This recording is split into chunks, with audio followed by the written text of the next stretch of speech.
It's time to get real with Eddie, here to help you understand the changing real estate market and meet your real estate goals. Over 19 years in the business. 2018 Realtor of the Year of Three Rivers. Past president of the Three Rivers Association of Realtors. Director at the Illinois Association of Realtors and team lead of the Ruettiger Group at Baird Warner. Here's Eddie Ruettiger. It's Tuesday at noon, and it's time to get some information on what's going on in the real estate market. Here in the studio with me is Lena Aguilar. Lena, how are you doing today? I'm good. Awesome. How about you? I'm doing good. So, saw some numbers, and again, there's some legitimate numbers coming out that are showing the changing market, but the market's still doing amazing. Mm-hmm. It's still very competitive, and it's still definitely a seller's market. So with that, getting into that, Nancy's on her way. I believe she is stuck in traffic. My understanding, an ostrich was running across the street, and it's blocking traffic. I don't know. That's what I was told. Yeah. All right, 3 tips for buying a home today. Understand how the mortgage rate impacts your buying power is the first tip. And man, is that a great tip. I mean, it really is. So mortgage rates have increased significantly this year. And over the past few weeks, they have fluctuated quite a bit. It's important to stay up to date on what's happening with the rates and understand how they can impact your buying power. So just to put this in kind of a comparison, if you were buying a $420,000 house, mm-hmm. and you locked in on that dip last week at 4.75, because it got down to 4.75 on a few. I want to say maybe it was the week before last. Yeah. You're looking at $2,191 in a payment aspect, which is really good. Which is really good. Mm-hmm. If you grab it at a 6% interest rate, you're looking at better than a $300 difference. It's $2,518 for that same $420,000 house. I mean, so it really makes a difference to know where the rates are, how to lock in, where you can get a low rate, mm-hmm. or a quality rate. I mean, and we got lenders that we work with all the time that we can recommend. Right, and then it really just depends on your situation, right? So everybody's different, and a lot of times I have a lot of clients that will say, well, my friend or my family or whatever said the rates are this, but you really got to go to a lender to actually know what the rates are, and it's always really going to depend on your situation, your credit score, and just everything. Absolutely. And you know what? If your friend or family member's in the business, get the quote from the friend and family member. Mm-hmm. But that doesn't mean you don't still shop. Right. Shop so you know that they're giving you the best rate. Mm-hmm. I mean, it's a complete fair analogy. When you're looking at what's going on. All right, let's put it into a little bit of more of our market, because our market's not necessarily a $400,000 market, but we do have a lot of 3 to 360. So the chart that we got, 360,000, you're looking at the 4.75, 1878. Now this is principal and interest, folks. We're not getting into property taxes. This is just principal and interest. Mm-hmm. But if you grab it at a 6% rate, you're looking at $2,158. So again, there's a significant difference in a house payment. Right. Mm-hmm. So knowing how those, rates, and it's just so subtle. Oh, hey, going from 475 to 5, 1,878 to 1,933. Well, that doesn't sound like a lot, but that's a tank of gas. It adds up over time, for sure. It does. So, all right, number 2. Be open to exploring different options during your search. I think that is a great aspect to look at. All right, so maybe it's like a particular town, for example, or a particular school district.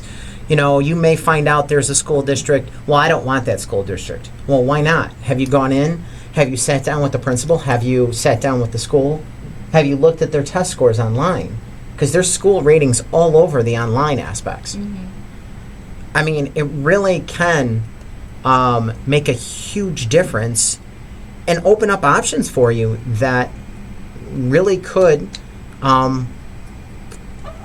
give you better opportunities. So maybe looking at a 3-bedroom instead of a 4-bedroom, or a 4-bedroom instead of a 5. You know, maybe you don't need a finished basement. Maybe you can finish a basement yourself. Later, exactly. You can add a bathroom sometimes to these basements. Oh, yeah. So there's so many different things. You know, your kids might be, you know, still younger, so you might not need that extra bedroom right away, you know? Yeah, absolutely. My poor sisters, they had to share a room for, like, ever and a day. And my one sister was kind of the neat freak, and the other sister, not so much. So now the other sister has become the neat freak as she's gotten older. Situations change. Exactly. So it was kind of that aspect of it. Yeah. I mean, things happen, so. Yeah, exactly. Things happen, so it just all depends. Work with local real estate professionals to provide guidance, and that is the biggest thing, is to work with your local, and is that way you know what's going on in the market and you know what's going on. I mean, anything more on that aspect? I mean, honestly, if you work with the right person, you know, we can recommend lenders, just title companies, just so everything, home inspectors. And if you, I have a lot of times, I have clients that try to do it on their own, which is perfectly fine, but then they still, you know, have questions, and that's kind of where, you know, we will jump in to help. So you might as well just, you know, use us off the bat, and we can help you, you know, release some of that stress that you might be having. Well, having a professional is going to save you money, too. I mean, it's going to make a big difference. It's going to save you a lot of money, because we know who's going to be able to, who's the lender. We know who the other vendors are, got a rough idea what they're charging. We can give you options if we think someone's charging too much for their service. You know, we have those options. Now, it's completely up to you. So, and Nancy is in the studio now. That ostrich got off the road and got out of your way finally? Yeah, something like that. I had an association business. Association. Look at you, just being a mentor and a leader for the real estate community. I love it. I love it. But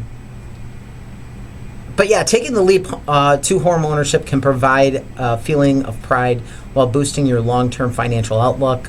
If you go in well prepared with your eyes open, you can definitely win in this market. And that's the number that I came across, because finally saw a number for the affordability index the other morning. And? The affordability index was showing 98.5, which means it's under 100, which means houses right now are not affordable. Now, keep in mind, that is a national number, that 98.5. And our costs, our prices are well under what the national numbers are. You know, we're sitting at 300,000. The average house is, I think, around 380 right now in the country.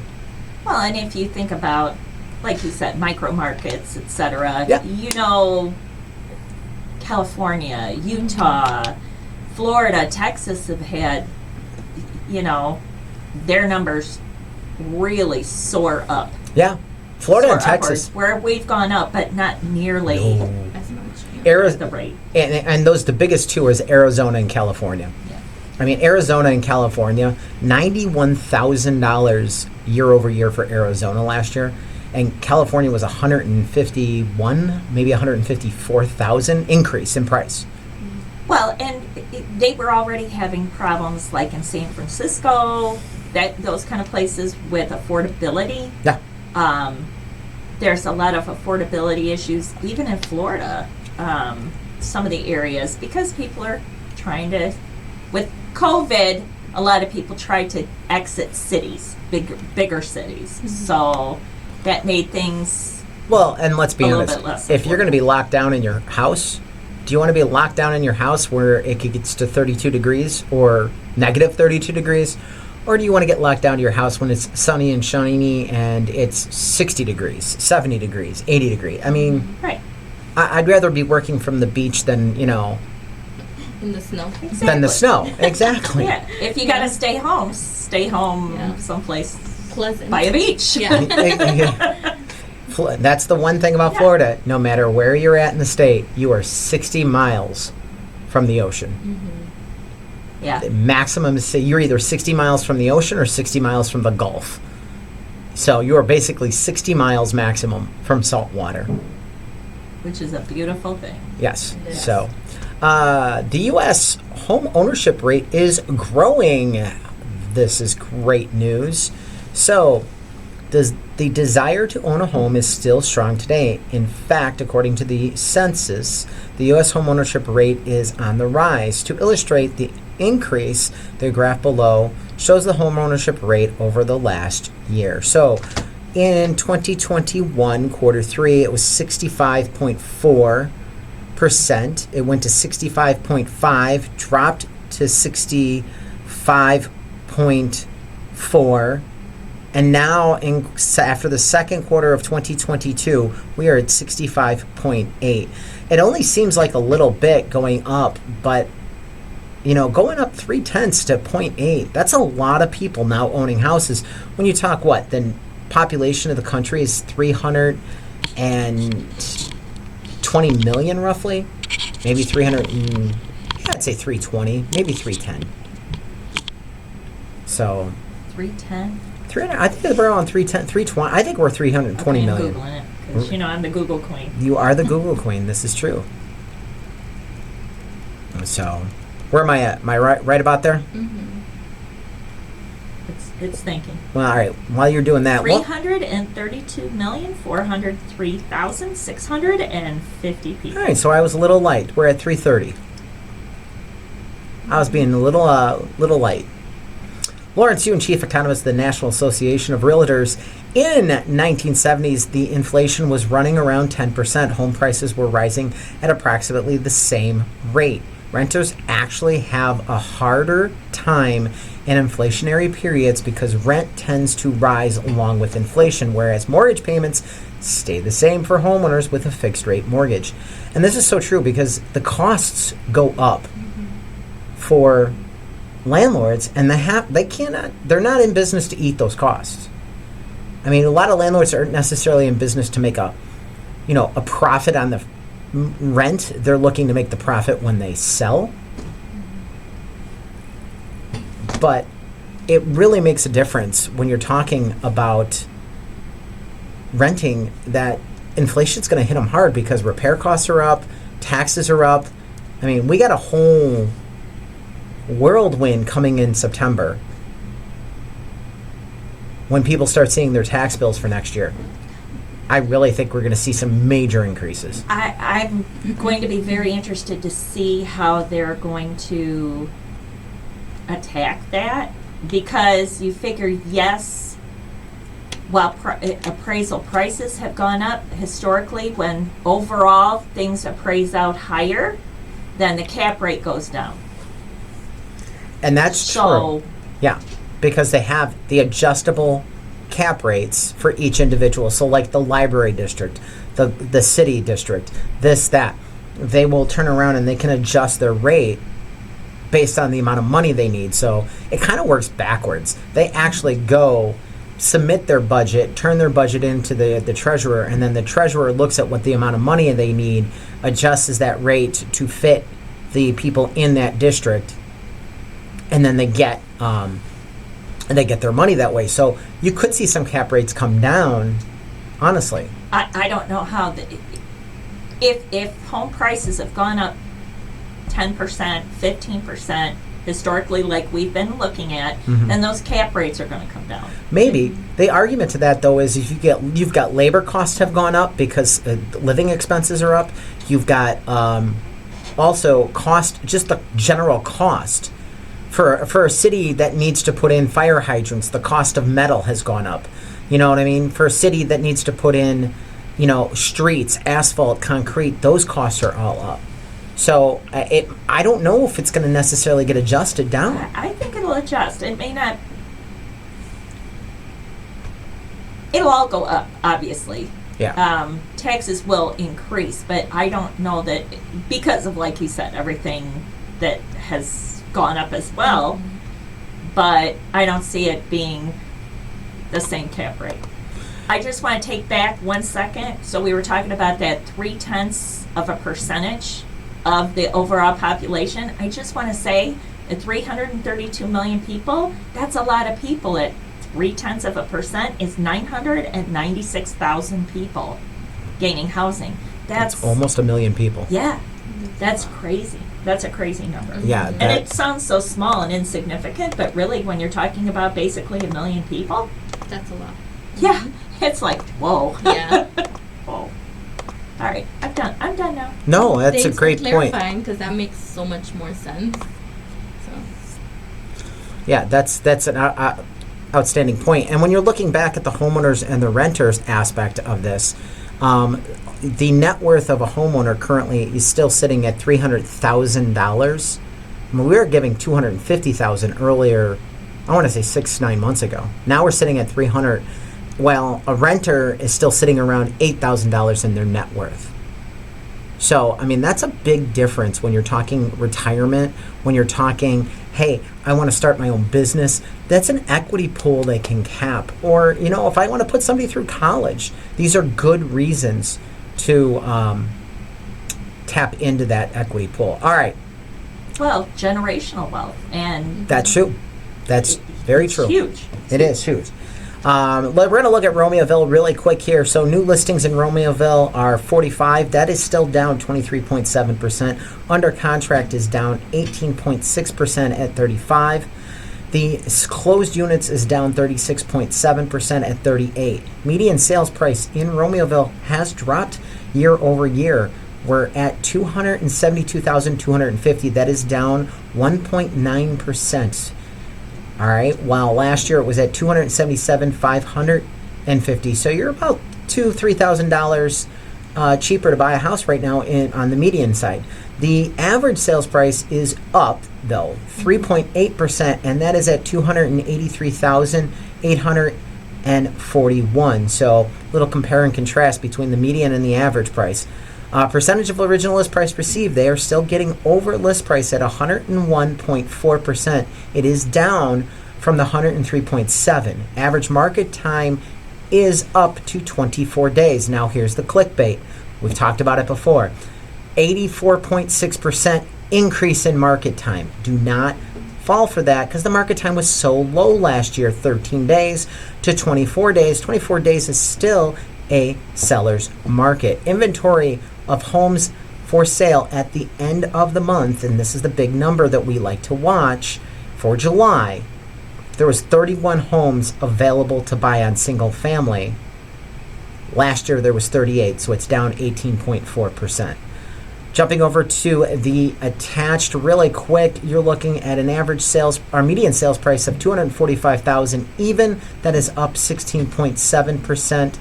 The average is $247,315, up 12.7%, and you're looking at 103.1% of original list price received. So there's a lot more competition in Romeoville for the duplexes, townhomes, things along those lines, because you got about a $40,000 difference between the two products. So people are looking for more affordable options, and this maybe goes into that affordability index. I want to live in Romeoville. They've got the Metro line. It's cheap. It's fast. It's local. They've got a lot of other services there.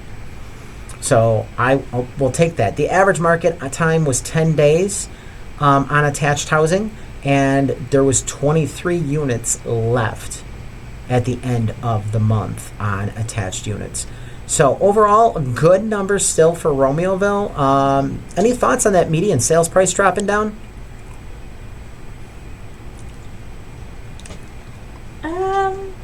I have a thought, but What's your thought? my thought is last year we had 2 or 3 very unique properties that sold extremely high, because this is based on 38 units closed. It's a very small sample size when you're looking statistically.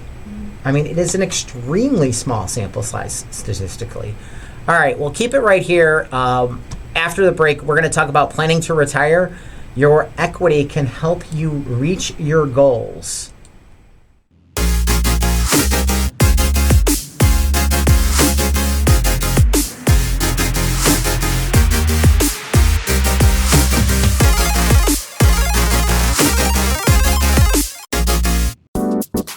It's Get Real with Eddie, where everyone deserves the opportunity of home.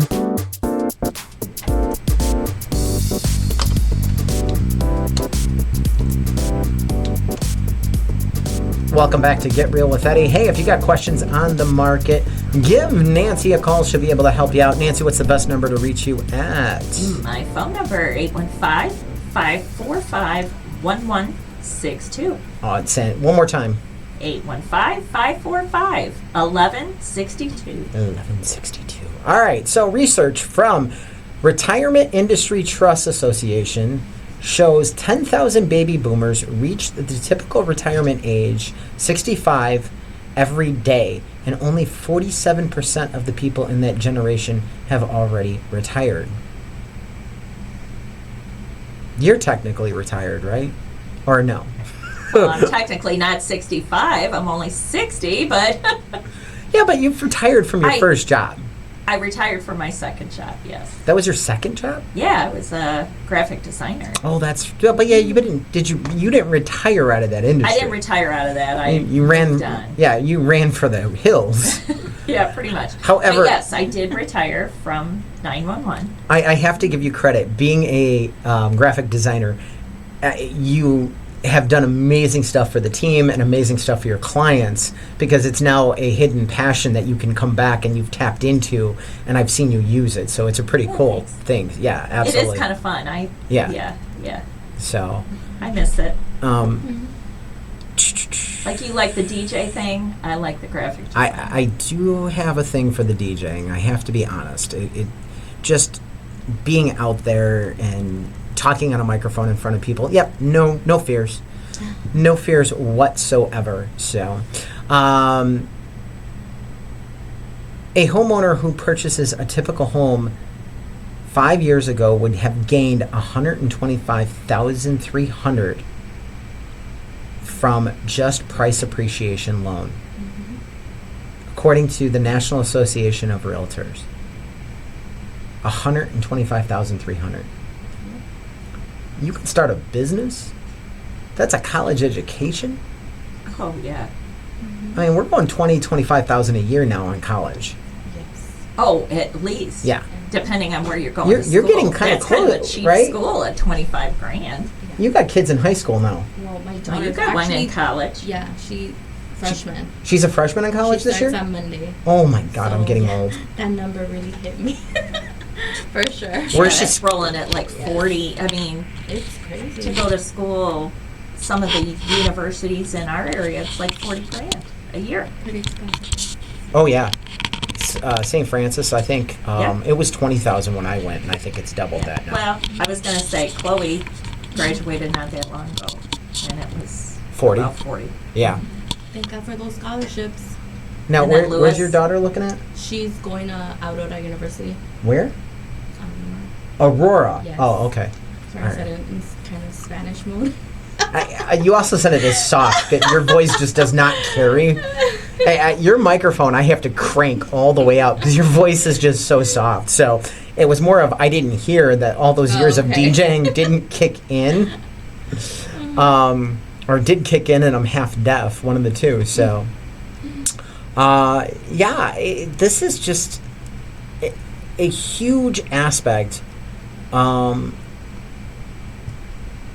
for retirement when you're talking about what's going on. All right, so in the last 12 months, CoreLogic reports the average homeowner in the United States gains roughly $64,000 in equity due to the home price appreciation. In the last 12 months, $64,000 in equity. Pretty sweet in my world. Yes. I think that's awesome. Yeah. Now, I need to take that moment to remind people, do not touch this equity for a depreciation asset. No buying cars off of it. No buying boats. No buying jet skis. No buying trailers. No buying anything of that nature. Nope. That equity needs to sit there. It needs to be invested in appreciating assets. Whether that is something that you're going to buy that's going to go up like another property. Good idea. Stocks and bonds, maybe. Or you can take it out, like you said, for an education. Yes, because I think educating yourself or someone else or starting a business, that is an appreciating asset. Yes. Absolutely. So keep that in mind when you're looking at stuff along those lines. All right, so with that being said, why are the experts saying the housing market won't crash? I think I'm still hearing it. Are you? Not like I was. I think the market is changing. It's normalizing. And I think we had a lot of that, oh, it's a bubble, it's a bubble. Now I think they've understand now for the most part. I'm still hearing it on TV. And I'm still seeing it online. So the clickbait is still there. That it is going to crash. That's Oh, what yeah, you're saying. that it's a Okay. bubble market. Well, that it is crashing. That we are in a housing recession. We are in a housing recession. No.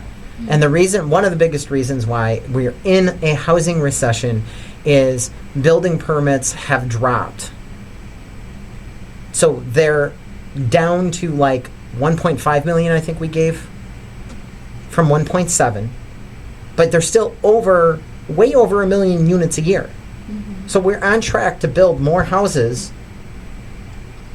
this decade right now than we built the last decade, where we built 6.5 million units, and that's caused the housing shortage. But because they backed off, builders are backing off and being cautious because, look, builders got burned last year, or during the Great Recession, not last year, the Great Recession. All right? They had they were holding a huge amount of land stock. All right? They had to pay taxes on that land. They couldn't develop. They had no one to buy because inventory jumped to 4 years.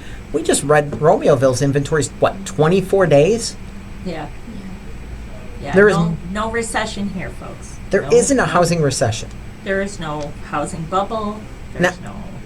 And like I said, I did see a number for the affordability index at 98.5. So we're under the 100. But I think that's mainly, in my view, is going to be because wages, I think, are starting to hold off now. You're not seeing wages increase like they were. And you're not seeing these interest rates that have jumped up so quick and so fast. And I do see these settling back down. I definitely see interest rates going back down. In fact, I was listening to an economist, and she's like my Lawrenceian. You were listening to the young lady from the realtor. What is it? The oh God, what's that association? I know which one you were listening to. The Real Estate Institute of or whatever. Yeah. She was pointing out a lot of good factors and a lot of good aspects. And the fact is all right, so the Fed has done what they wanted. They have curbed demand both locally, nationally, and worldwide. The amount of demand for gas has dropped. That's why we've seen some major drops in gas prices. Well, I don't want to say major. We've seen gas prices come down. And that's helping put more money back into people's pocket and giving them more spending. And I think as that settles down more, you're going to see people get more comfortable, and they're going to start looking to make that move. I still think we're going to be busy come after September. Oh, I'm already seeing.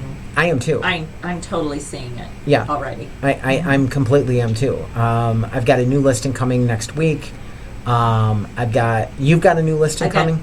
A new listing coming up. Actually, we're going live later today. Okay. And I've got 2 new buyers.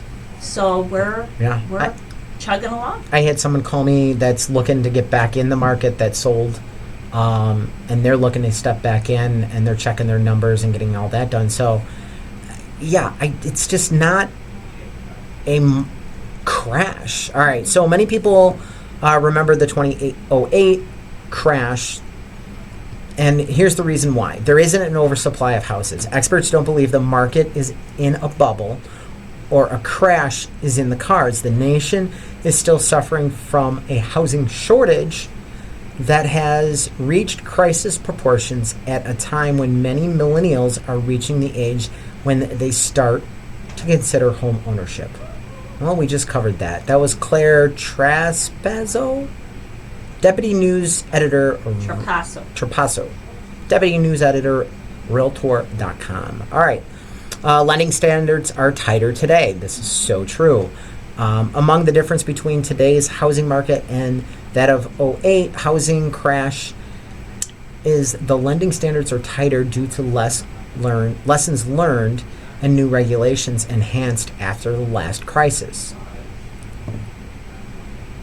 And last but not least, homeowners continue to benefit from the rising prices, record levels of home equity provided financial security for millions, and minimizing the chance that of another housing market crash like the one we saw in '08. So there's your experts. That's where they're at. All right.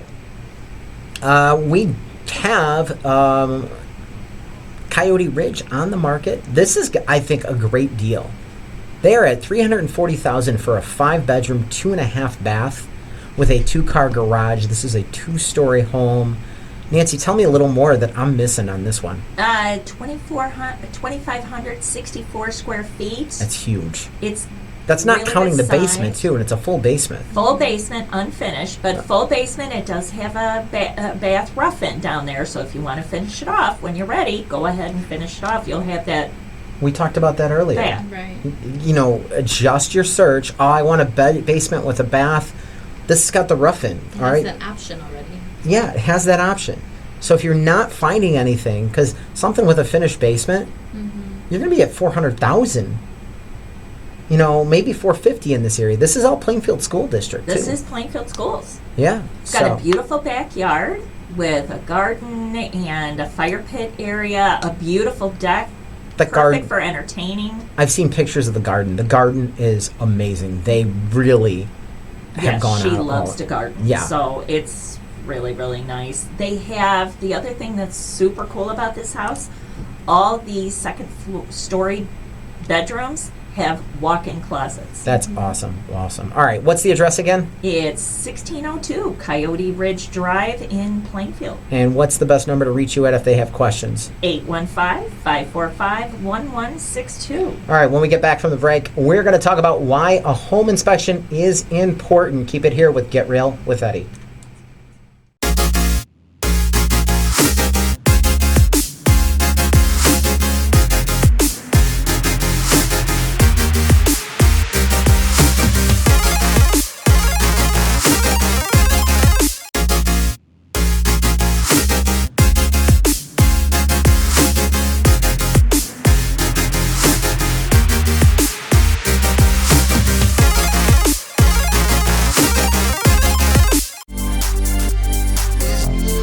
The face for radio, the heart for real estate. It's Get Real with Eddie. Welcome back to Get Real with Eddie. Hey, if you got questions on the market, give Lena a call. Lena, what's the best number to reach you at? It's 402-637-4645. All right, and if you want to give me a call, it's 815-823-5478. All right, why is a home inspection important? Before we even get into this, anybody want to take just a swing at this question? Well, you want to make sure a home inspection can literally save you thousands. Save you money. Of Absolutely. dollars. Absolutely. It locates, let's be honest, it locates the material defects in a property that you cannot see during a normal showing. Nor should you be looking for those during a normal showing. You should not be opening up a furnace. You should not be taking the electrical panel off and checking for double taps. Yeah, no. You know, those are things that you should not be crawling around in an attic. You should leave that to an expert. And it can really save you thousands.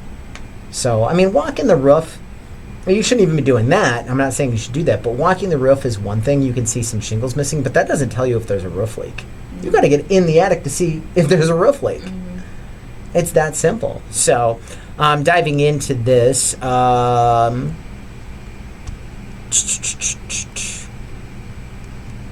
what a home inspection looks for, well, it varies state to state. There are some things inspectors generally look for. HVAC and heating system problems is the first thing. Plumbing or electrical issues is the next. Structural concerns, cracks in the foundation, leaks in the foundation. Now, a lot of times you should be able to identify those during a walkthrough. I mean, honestly, you can see if there's cracks in the foundation if the basement's not finished. And you should be checking for those things. You should not wait. You should be checking what's known as everescence, not the band. But everescence is a powder that's left behind when water penetrates concrete material, It's stone. minerals. It's minerals. a mineral deposit. Yeah, it's like- that's left behind by moisture. Yeah. After it dries. After it's dry. Well, think of it this way. You ever take the pot of water and you boil it until the water's all off, and you got that white crud? That's Yeah. everescence. It's just baked in because of the heat. Where in a normal aspect, you don't get it like baked. You can take your finger and it's a powder almost when you run your It's powder. minerals. Yeah, because it's minerals. Yeah. So you should be checking for those things. Interior rot or decay, you should be looking for that before you get to the home inspection. Roof condition, shingles, flashing problems. You can see, you should be checking the roof, honestly. You can see if there's shingles missing from the street sometimes. Yeah. Can't check the flashing, I don't But think. that's what's important about the home inspector is, okay, if you're not really sure, hey, there's a suspicious crack in this wall here, you point it out to your home inspector. Yeah. They'll be able to help you determine if it's a real structural issue or it's a little bit of settling, things like that. For- The roof. They're going to get up there and they're really going to poke around. Is there a soft spot? Yep. Yeah, because didn't you just have a roof quote done for a buyer or a seller? Yes. And that you had like 3 different people came out. One took the drone over it. Was that Yes. you? And then one actually walked the roof. Mm-hmm. And the one that walked the roof was a lot better quote. And it's like, no, everything's fine because they walked it versus the drone automatically assumed that there was soft spots. Yeah. I mean, that makes a big difference. Don't get me wrong, I love the drones. It's a nice technology. But sometimes actually physically being in contact with something. That's like when I go and show a house and everybody's taking off their shoes. I take off my shoes. I don't put on the booties. I always take my shoes off because Yep. you can feel the floor. You can Right. feel the floor. Folks, I'm telling you, take your shoes off if you're looking at houses. And don't get me wrong, I understand if it looks like someone was murdered on the flooring, that's one thing. You know, I take your shoes off and put the booties on. Yeah. If you Yeah. want to, if you're like, if it's kind of, Gross. yeah, if Yeah. it's kind of gross, just put the booties on your feet. Yeah, But at least you're feeling the floor. Right. yeah. Yeah. Because I've had that. I've walked in and it's like, they're like, I'm like, all right, well, here, put the booties on. But that's a good point. Take the shoes off and put the booties on. Because you can feel what's going on. Yeah, you're still not grossing out your feet or your socks, but you can. Absolutely. Yes. So, I mean, having a home inspection really makes a difference. It can save you a lot of money. According to the National Association of Realtors, roughly 30% of buyers are waiving their inspection. Here's why that's not the risk, not worth the risk. Getting an inspection ensures you know what condition it is and avoiding costly surprises down the road. We did not recommend this to our clients. I would never in a million years but recommend to waive a home inspection. With multiple stuff going on, with all the multiple offers, during 01 and 21 and 22, there was we get a lot of stuff. Nope, home inspection waived. Nope, home inspection waived. And, I walk through, and I know you guys walk through with your seller going, look, you guys need to look at this. They're going to catch this on inspection. Let's just get it fixed now. They're going to catch this on inspection. Let's get it fixed now. The risk is not worth it. I would write, and I tell my clients, write it as is, and there's a difference between taking the house as is and waiving inspection. As is whatever you find on the inspection, that's your problem. It's either you're still taking the house or you're walking away from the deal. You have a right to kill the deal. So if you found out the roof is just horrible and it's $26,000 to replace the roof, and now guess what? The house isn't worth what you are offering because the $26,000 roof, then you have a right to cancel the deal. You don't have a right to go back and say, hey, we want a new roof. You can't do that. At least according to the multi-board contract, you have a right to negotiate or walk away. But you said you're taking it as is, so it's either you take it or you leave it. And that makes a big difference. I mean, honestly, having that protection, knowing, hey, if there's something that is totally wrong with this house, we can still walk away. And most things can get fixed. Yeah. I mean, most things can... Unless it's really terrible. Water penetration. Yeah. Let's be honest, that structural aspect, you could spend $20,000 and the basement could still be leaking. Yeah. And unfortunately, a lot of these water companies out there, and they do a good job, but they're not stopping the leak. They're redirecting the leak. They're stopping the basement from flooding.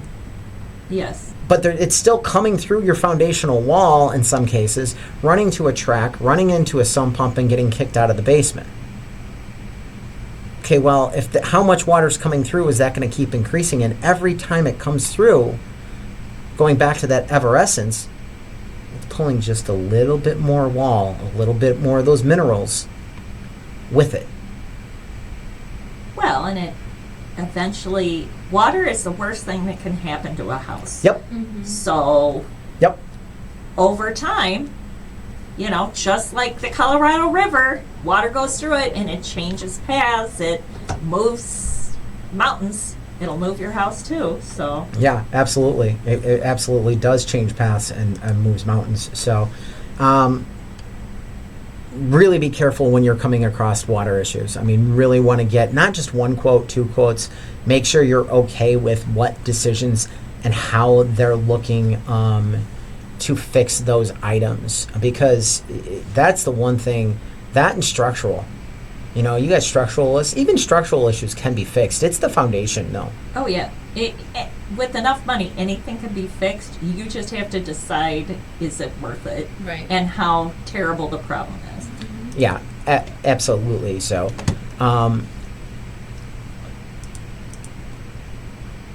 the biggest thing I always worry about is just that foundation. The structural too, just because sometimes structural can get very costly, very costly. So, all right. Don't forget, check us out online at getrealwitheddie.com. For any information between this show and next, it's getrealwitheddie.com. Thanks for listening to Get Real with Eddie. Eddie Ruettiger is a realtor at Baird Warner in Plainfield, license number 475-141-896. Managing broker Steve Engel. For more information on your neighborhood, call Eddie at 815-823-5478 or visit yourdwellings.com.